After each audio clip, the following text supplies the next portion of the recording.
it's Sherry from A Quilting Life. First, I want to say Happy New Year. We are here in 2025, and I'm so excited for this year of quilting and sewing and all of the things that we have planned for you here on our YouTube channel and on the blog. We have some really fun things in store for you. This is the time of year when my tree and my decorations are down, and I really get a handle on my sewing plans for the new year. That usually involves starting out with a little bit of cleaning and a little bit of planning and a little bit of organizing. So today I'm just going to walk you through a few things that you can do, and I also have a free printable for you, and I'm going to just kind of share with you how I use it and how you can use it to get your sewing year off to a great start. Let's go ahead and get started. Okay, I'm going to share just a few things that I do every year, and then we're going to go ahead and dive into this printable and how I use it. First of all, I like to get as many of my surfaces, flat surfaces, cleared off.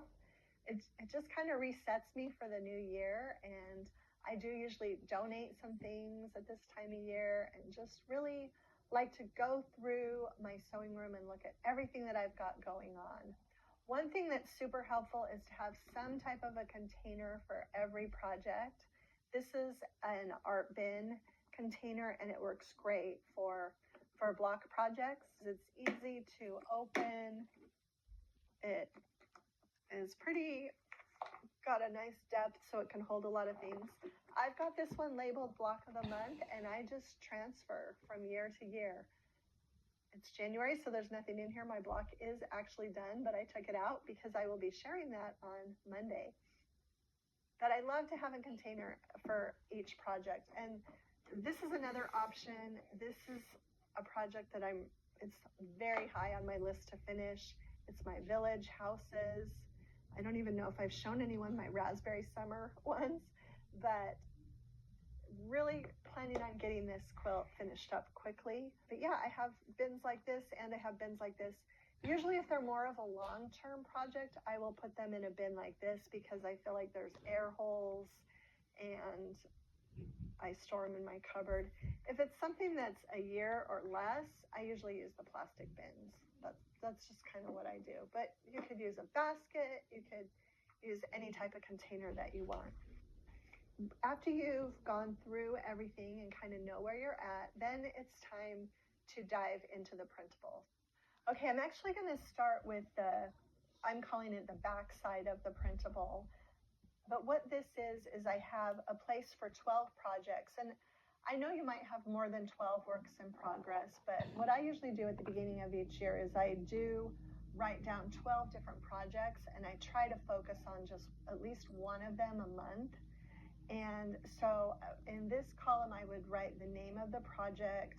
And here I put status, like for village, really, I just need to put them together. I have the blocks piece. So I just, I'll write a little note like blocks finished, set together, and then any other notes if I'm thinking about a border fabric or something. But I do that for at least 12 projects and try to concentrate on one a month. I actually pick a random number usually, so I don't always go in order. So you can put them in any order that you want, and sometimes I'll just start 3, 7, pick a different number each month and do that randomly.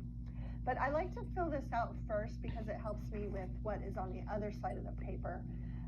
And this is kind of a nested system for getting things done. And I've got it divided into 4 categories: quilts, laps, throws, or wall hanging size projects, decor like pillows or table runners, table toppers.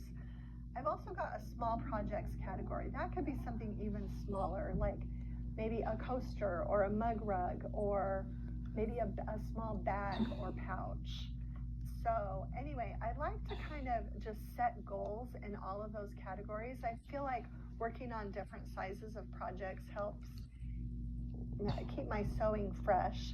So I will just kind of make a random list, and these are usually things that I haven't started. I usually don't pull any of these from the works in progress side. I'll keep these with things that are already going. And then here I'll just kind of brainstorm, you know, if I were going to make 4 quilts this year, what 4 would I want to make? What 4 lap throw wall hanging? What 4?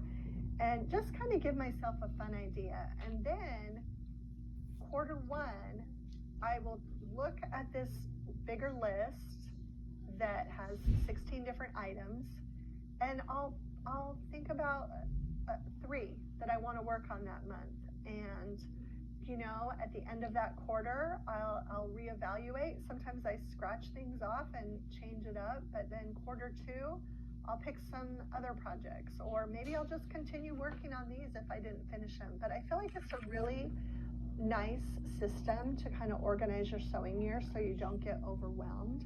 And we have the PDF that you can download from the blog today. It's free, and you can put it in a notebook, or you can put it on a clipboard or a bulletin board, hang it up in your sewing room.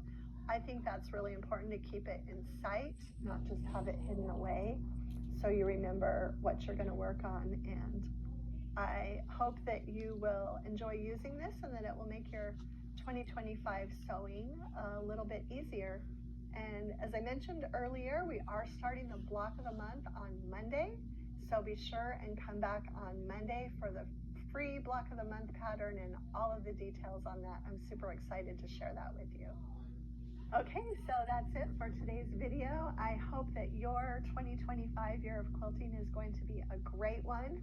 I'm super excited about this year. We have things coming up that I can't just quite talk about yet, but super excited about all of them. Also, if you have any ideas of things that you'd like us to share here on the YouTube channel, please leave a comment below and let us know. We're always looking forward to scheduling our content, and it's always good to get ideas. So we'd love to hear your comments on that.